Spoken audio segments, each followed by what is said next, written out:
대부분 아파트 사시지?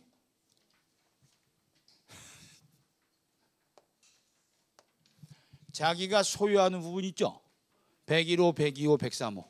그걸 전유 부분이다 그래. 그럼 자기가 801호를 소유해. 이걸 전유 부분. 그럼 아파트와 같은 집합 건물에서 나오는 개념 세 가지가 1. 개인의 독립된 소유에 속하는 걸 전유 부분. 그 전유 부분 소유자들, 그들을 구분 소유자다 그래. 그 구분 소유자들이 공동으로 사용하는 거 있죠.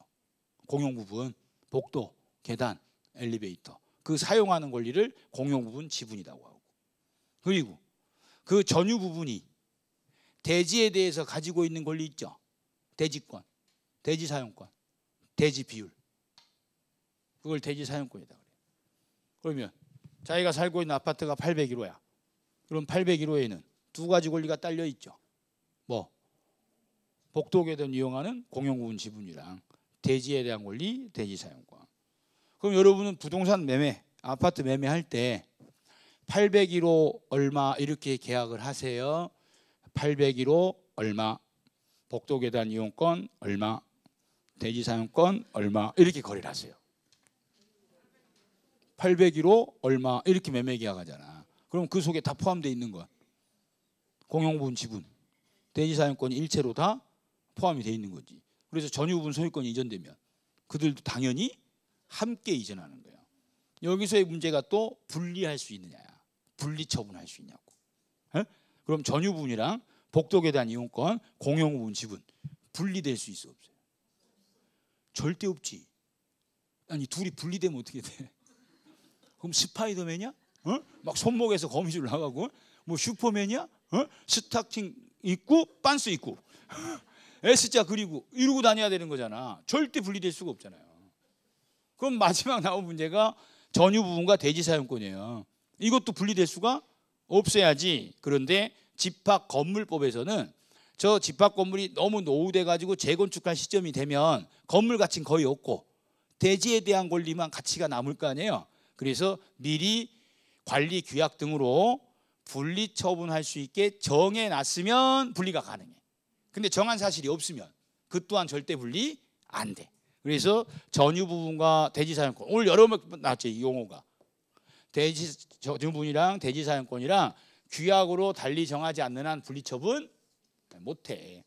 그런데 이것도 이제 쉽게 공부할 수 있는 게 뭐냐면 집합 건물법이라는 법령에는 규약이나 공정증서로 달리 정하면 분리 처분을 할 수 있다고 돼 있어요. 그런데 실제로 소송된 그 어떤 사건에도 분리 처분이 가능하도록 정한 규약은 존재하지 않아요. 법에 있는 내용일 뿐 실거래에서는 없어. 그러니까 결국 규약으로 달리 정했단 말이 없는 한 분리는 절대 안 되는 거예요. 그래서 올해 이 문제 특징이 정답과 해설이 같이 들어있어요. 이게 75 문제인데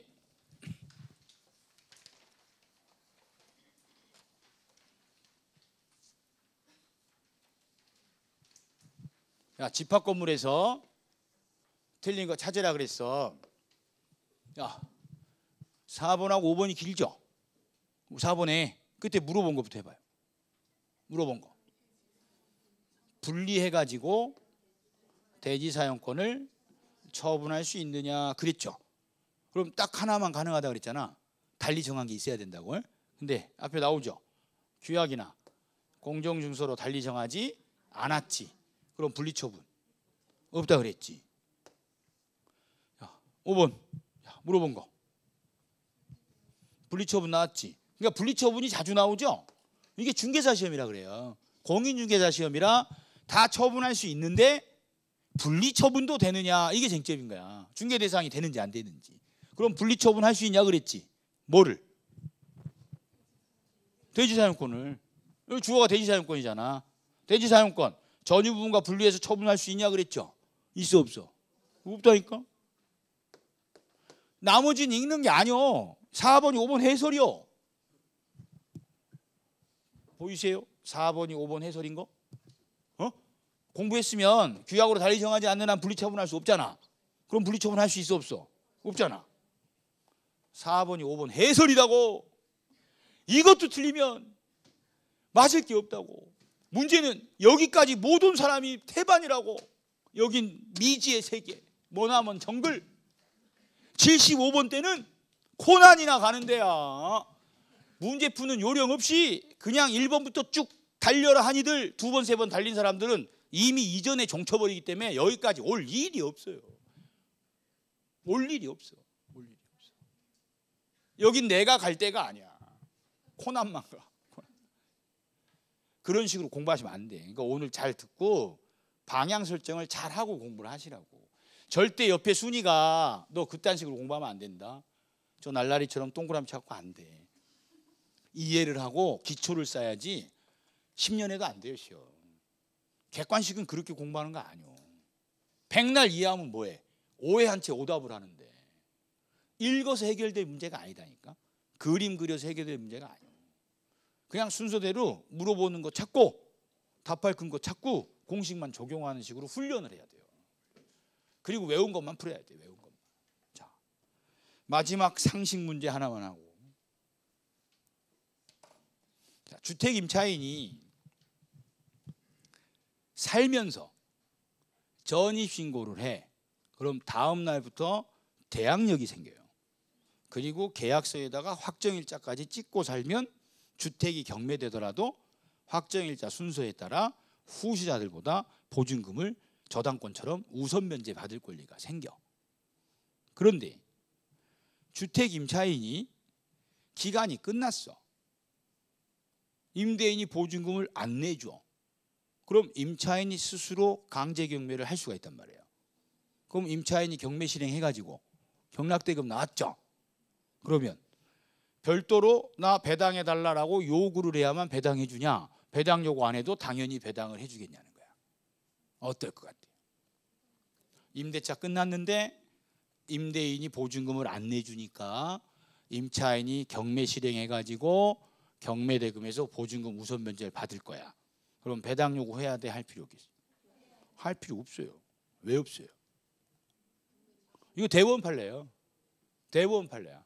왜 없어? 자기가 경매 신청했잖아. 경매 신청 왜 한 거야? 돈 받으려고 한 거잖아. 경매 신청한 행위에 배당 요구 포함되어 있잖아요. 그러니까 별도로 배당 요구할 필요가 없는 거예요. 근데 주택 임차인이 기간도 안 끝났어. 잘 살고 있어 지금. 그런데 다른 채권자들이 경매를 신청했어. 경매가 돼. 그럼 주택 임차인은 선택할 수 있어. 아직 기간 안 끝났죠. 대항력 먼저 갖추고 있었지. 그냥 기간까지 살면 돼요. 그리고 경락인한테 대항해가지고 보증금 받아 나가면 돼. 또 하나, 아직 기간 안 끝났죠. 근데 경매되지. 그럼 자기는 확정일자 찍어가지고 우선변제권 갖춰놨잖아. 그러면 배당 요구할 수 있어요. 그럼 배당 받고 기간 끝나기 전이어도 다 받고 다른 데 나갈 수가 있어요. 선택할 권리가 있는 거야. 그게 차이야. 그럼 제3자가 경매 신청했죠. 그럼 법원에선 이 주택 임차인이 계속 살 생각인지 배당받고 나갈 건지 알아요? 몰라요? 몰라. 그럼 배당 받으려면 어떻게 해야 돼? 배당 요구를 해야 되는 거예요. 그럼 배당 요구를 해야만 배당 받을 수 있느냐? 배당 요구할 필요 없이 당연히 받느냐? 차이점은 누가 신청했냐? 임차인이 스스로 신청했죠. 그럼 배당 요구 할 필요가 없지. 왜? 자기가 신청했으니까. 근데 잘 살고 있는데 다른 제3자가 신청했대죠. 그럼 배당 요구를 해야 배당 받는 거예요. 안 하면요. 그냥 사는 거야. 그냥 받을 일이 없는 거예요. 자, 마지막 문제. 시험지 봐봐요. 몇 줄인가? 7줄이야. 시험에서. 그리고 날짜 연도까지 써 있고 돈도 겁나게 써 있어. 일단 외영상 봤을 때 내가 풀 문제가 아닌가비요 이래요. 그래서 훈련을 해야 돼요. 문제가 제일 길어요. 이럴 때는 문제를 안 읽는 거예요. 아예 그냥 뭐 찾으라고 했는지 이것만 하는 거야. 틀린 거 찾으라고. 그 연습을 해 우리가. 사례 길면 아예 안 읽는다고. 지문만 보는 거야. 뭘 묻고 있는지. 그럼 되는 게 자기가 외운 거면 문제 하나도 안 읽었죠. 그럼 1번 지금부터 뭘 물어보는지를 정리하다 보면 위에 무슨 일이 있었고 누가 누군지 알게 돼 몰라? 알게 될 거 아니야. 어떻게 알게 돼요? 왜? 이 문제를 냈으면 이 질문들은 이거에 대한 질문이 나올 거 아니에요. 다른 질문이 나올 수가 없잖아. 그럼 이렇게 문제를 길게 냈으면 각 지문에서 질문을 던지려면 위에 어떤 일이 있었는지를 정리를 해줘야 물어볼 거 아니야. 그러니까 내가 이거를 긴 걸 다 읽으면서 정리할 필요가 없다고. 지문을 보면 알게 되지. 근데 지문을 봤는데도 뭘 묻는지를 모르겠어 자기는. 그럼 어떻게? 버려야지. 그걸 연습을 해야 돼요. 이걸 빨리 읽는 연습을 하면 안 돼. 진짜 되지도 않은 원시적 불능, 왈. 중개사 시험을 준비하려면 속독법을 배우고 와야 되겠대. 텄어. 텄다고. 그럼 속독법을 왜 배우고 이러나? 더 빨리 읽으려고 그런 거지? 그럼 더 빨리 지나가. 그건 달려라 하니가 아니라 소닉이 될 거야 아주 그냥. 아예 안 읽고 지문만 보고 푸셔야 돼. 물어본 게 뭔지를 찾아서. 자, 2번에 물어본 게 보증금 우선 변제 받을 수 있냐 그랬죠. 근데 앞에 뭐라고 나와? 배당 요구하지 않아도라고 나왔죠. 그럼 확인할 게 뭐야?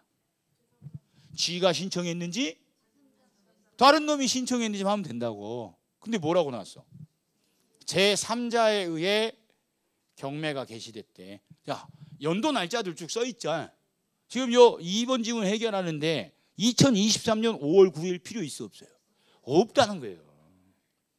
근데 미저리는 이런 것까지 다 읽어요. 그럼 23년도에 시험 보니까 그러면 23년이라고 나오지 13년이라고 나오겠어? 그러니까 물어본 거 찾기를 하는 거야. 배당 요구를 안 해도 보증금 우선 변제 받을 수 있냐? 지가 신청했으면 있고 다른 놈이 신청했으면 없지. 근데 제3자가 경매를 개시했잖아. 그럼 배당 요구하지 않으면 우선 변제 받을 수는 없다. 이렇게 푸는 거를 연습을 해야 돼. 그래서 시험은 어떻게 공부를 해야 되겠다라는 목표 설정이 된 상태에서 공부를 하셔야 남들이 뭐라고 해도 흔들리지 않고 집중력 있게 할 수 있어요. 이게 수험생들끼리는 마음이 심약하기 때문에 조급한 마음에 조금 하다가 잘 안 되거든. 그럼 또 옆 사람한테 물어봐. 그럼 자기도 안 된다 그래. 그러면서 그렇게 하면 안 된다 그래. 그래서 또 따라서 하다가 다 배려버려.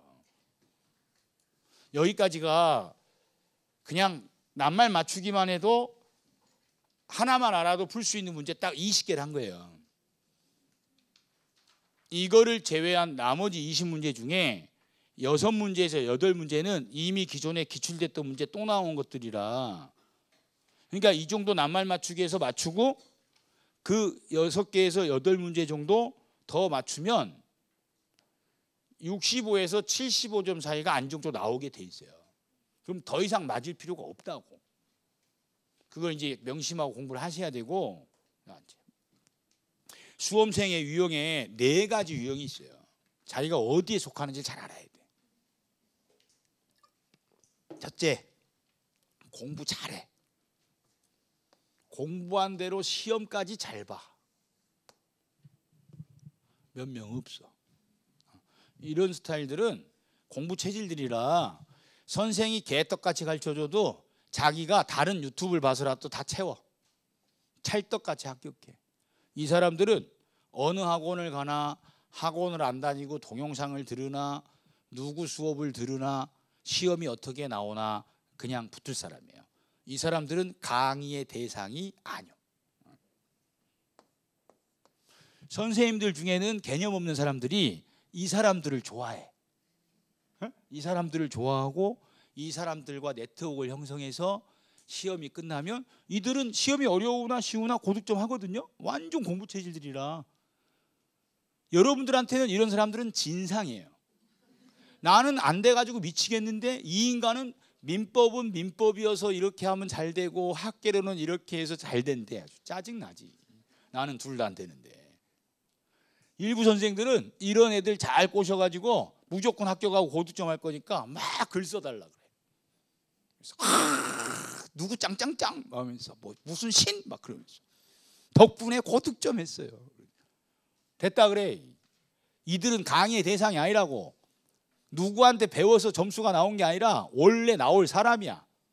논의의 대상이 아니요. 우리는 이들은 눈빛 안 봐. 한 번 딱 보고 그냥 냅둬도 될 사람.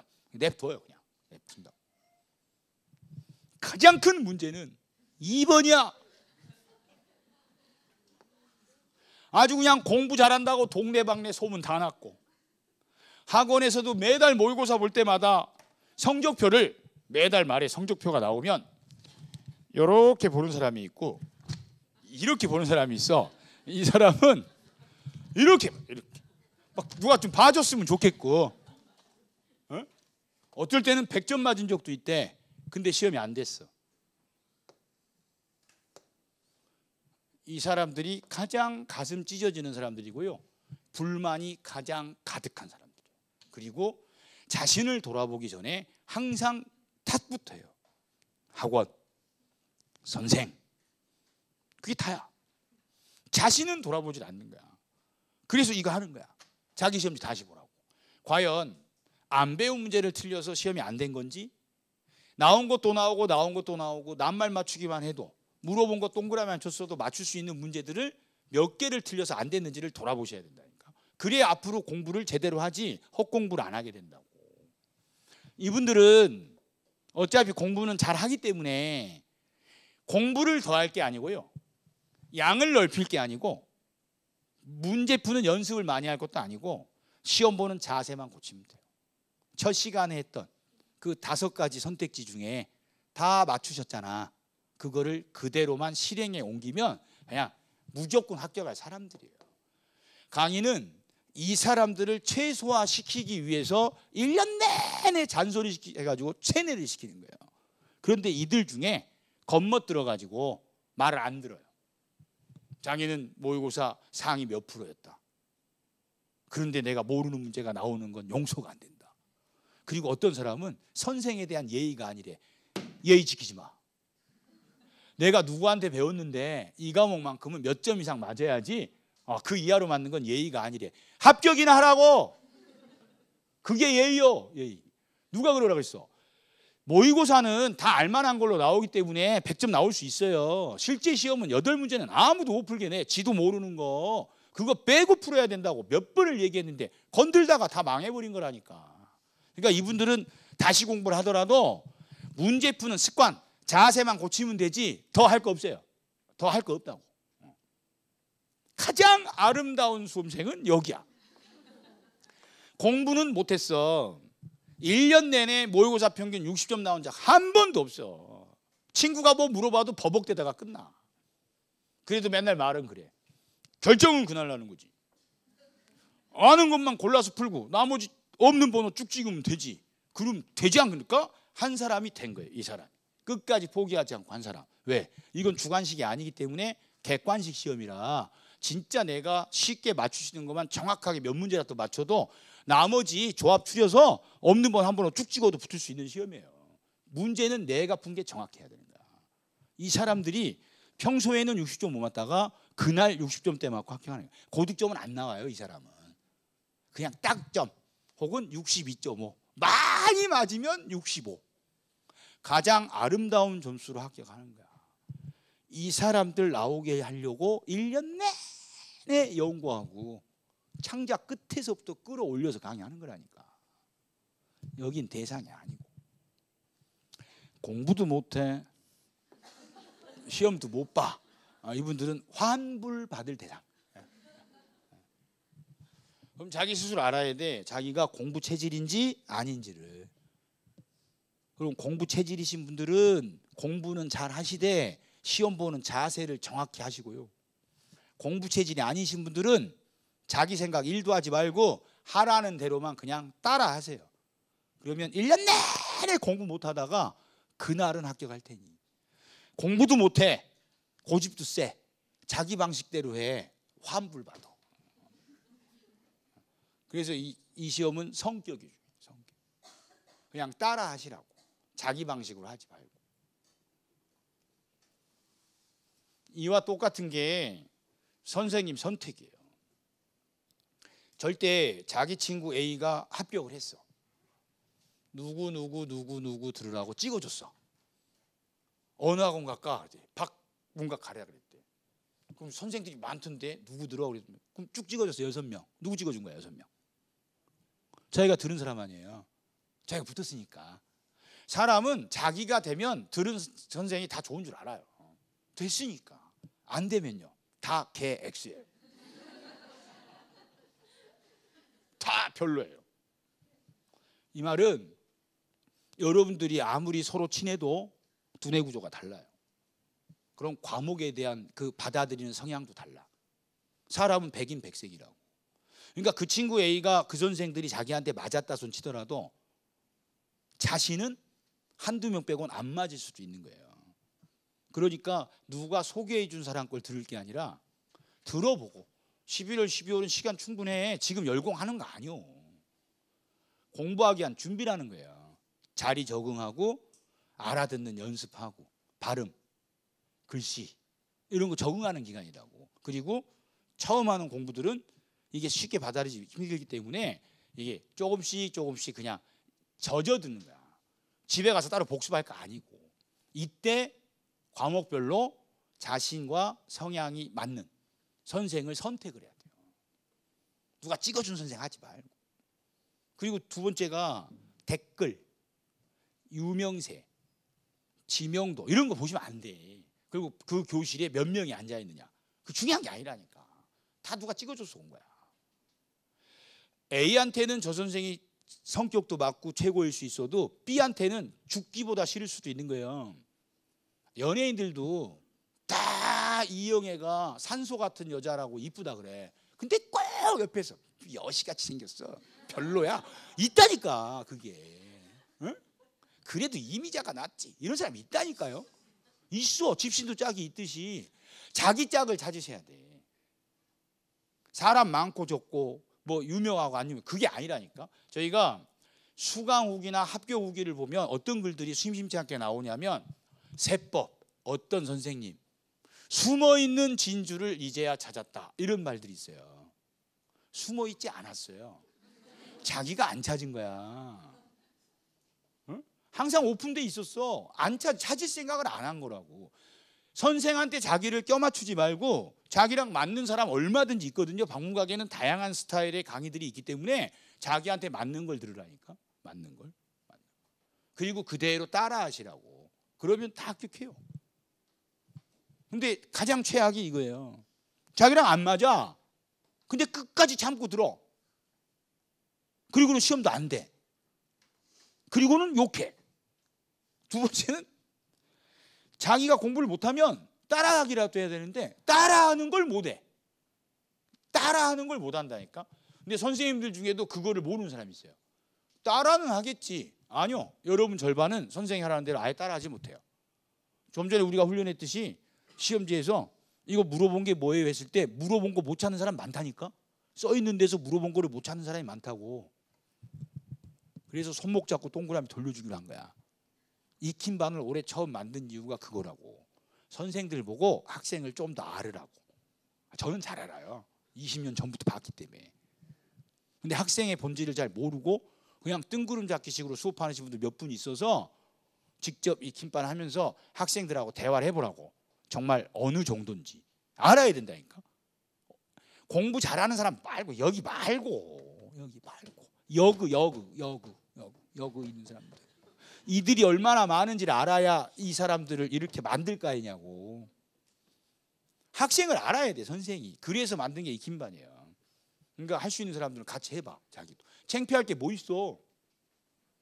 배워서 가지고 공부하면 되지. 그러니까 선생 선택할 때 기준은 자신을 기준으로 하셔야 돼. 주변 사람들 기준으로 하지 말고.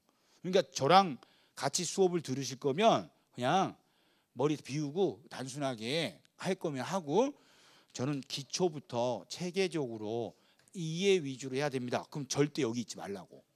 농담 아니에요. 그 사람을 위해서 하는 이야기예요. 저는 내 수업을 들어서 합격하길 바라지 꼭 내 거를 들어야 된다는 생각 없어요. 방문각에 있는 사람만 붙어야 되는 것도 아니에요. 땡땡을 다니든 해 X를 다니든 메가 X를 다니든 시험을 시작한 수험생은 합격을 해야 돼요. 어딜 다니든 혼자 독학을 하든. 왜냐하면 이 수험 생활이라는 게 굉장히 심리적으로도 힘들지만 주변 사람들 시선도 힘들어요. 우리도 수험 생활 해봤기 때문에 그걸 알거든. 그러니까 저는 내 그 박문각 학생, 어디 다른 대 학생, 뭐 우리 반 학생 이런 거 안 따져요. 그냥 됐으면 좋겠어요. 그러면 제 것만 들어서 되는 게 아니에요. 자기랑 맞는 사람 걸 들으라고. 아무래도 학생보다 선생이 낫지 않을까? 그러니까 어떤 선생 강의를 듣든 자기랑 맞으면 다 합격해요. 합격한다고. 저 인간 걸 들었어야 되는데 내가 그래서 아니라니까. 그 사람은 내 거 들었어도 떨어졌어. 자기를 고쳐야 된다니까. 자신의 잘못된 공부 습관, 시험 보는 습관을 고쳐야 합격하지 선생을 바꾸고 학원을 바꾼다고 해결될 일이 아니다고. 본인을 바꿔야 돼. 그러니까 오늘 푼 20문제 중에 집에 가서 올해 시험 보신 분들은 자기 시험지를 놓고 대조해봐가지고 4문제 이상 틀리셨잖아요. 그분들은 공부 습관이랑 시험 보는 습관을 고칠 생각을 하셔야 된다니까. 오늘 한 거 맞았으면 다 했어. 자, 이제 마지막 공부 방법 별거 없어. 다 이야기했기 때문에 이거 가끔 민법 공부하는 분들 있어요. 그 민법 공부는 저 신림 구동 가서 하시고요. 아니면 저기 로스쿨 가서 하셔. 여기는 민법 공부하는 데가 아니에요. 왜 이런가요? 이러면 너무 억울하지 않나요? 이 세상에 억울하지 않은 사람은 없어요. 다 억울해. 그 억울함을 다 해결할 수가 없어요. 그렇기 때문에 민법 공부하시면 안 돼. 우리는 시험 공부하시는 거야. 이해를 해야 외우시죠. 좋은 재질이에요. 이해하고 외우면 안 잊어버리겠죠. 안 그래요. 좀 지나면 잊어버려요. 이해가 안 됐죠. 못 외우죠. 그러면 안 된다고. 이해가 안 되면 어떡해? 일단 외워야 돼요. 자기는 이해가 안 되면 못 외우는 스타일이야. 스타일 바꾸세요. 이해가 안 되면 못 외워? 그럼 평생 이해가 안 돼? 그럼 1년 내내 못 외웠어? 그럼 시험장 가봐야 빵점이야? 근데 이해가 안 되니까 일단 외웠어? 제가 외우라는 건 두 문자 따서 외운다든가 문장을 통으로 외우는 게 아니에요. 물어본 거 정리하고 답할 근거를 찾고 표시를 해드리면 동그라미 친 부분들을 눈으로 외우는 거야. 그럼 이 지문이 나오면 이걸 물어본 거니까 여기다 표시하고 답하라 그랬지, 이걸 패턴을 익히고 외우라고 한 거예요. 그럼 이해가 되게 돼 있어요. 그럼 이해가 안 돼서 일단 외웠어. 근데 끝까지 이해를 못 할 수도 있죠. 그래도 외웠지. 그럼 답은 낼 거 아니야. 그럼 합격해요. 자기는 이해가 안 되면 못 외워요. 그럼 이해가 안 되니까 못 외웠죠. 외운 게 없지. 시험장 가봐야 풀 게 없어요. 그리고 제일 심각한 건 자기는 이해는 다 했어. 근데 확실하게 외우진 않았어. 이들은 시험장 가면 시간이 부족해요. 이해만 했기 때문에. 오해한 채 시간을 허비한다니까. 그러니까 1번에 답 써놓고도 밑에 내려가는 거야. 왜? 절대적으로 확실하게 외우질 않았으니까. 1번이 옳은 것 같긴 한데 혹시 모르니까 더 옳은 놈이 있나 봐야 되겠다 하고 내려가게 돼 있다고. 그게. 그러니까 이해는 뭘 하기 위해서 하는 거예요? 정확하게 외우기 위해서. 그럼 정확하게 외웠으면 더 이상 이해할 필요가 없어진다고. 그렇게 공부를 하시라고. 그리고 여기서 이해의 개념을 정확히 하셔야 돼요. 여러분들이 이해를 시켜주세요 라고 할 때 그 이해는요, 자신의 감정을 이해시키라는 뜻이야. 시험용으로 이해를 시켜주라는 뜻이 아니고요. 아까 잠깐 봤던 취득시효. 그럼 땅 주인은 너무 억울한 거 아닙니까? 그거를 이해시켜 주세요. 나의 이 억울함을 해소해 주세요를 자기들은 이해라고 착각하시는 분들이 많다고. 그거 아니요. 자기 입장에서 감정적 이해 1도 하시면 안 돼. 받아들여야 돼. 시험용 이해를 하셔야 된다니까. 시험용 이해를. 그러려면 모든 내용을 다 하는 게 아니라 일단 자주 출제되는 거를 확실하게 정리하고 외워야 돼요. 올해 유독 많이 퍼진 글들, 이제는 기출문제 패턴으로는 시험이 준비가 안 된다. 더 해야 된다. 이런 글도 수두룩해요. 떨어진 사람들 이야기가. 오늘 푼 거 20개도 다 나왔던 문제 다시 나온 거고요. 오늘 안 푼 것 중에 8개도 다 나왔던 거 또 나왔어요. 매년 3, 4월 달에 오후에 기출문제 특강을 할 때 기존에 나왔던 문제가 또 나온 거를 바로 밑에 실어줘요. 그럼 보통 쉽게 출제된 해에는 36개 실고요.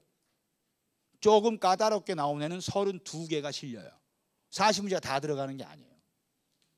올해도 30문제는 그대로 실릴 거예요.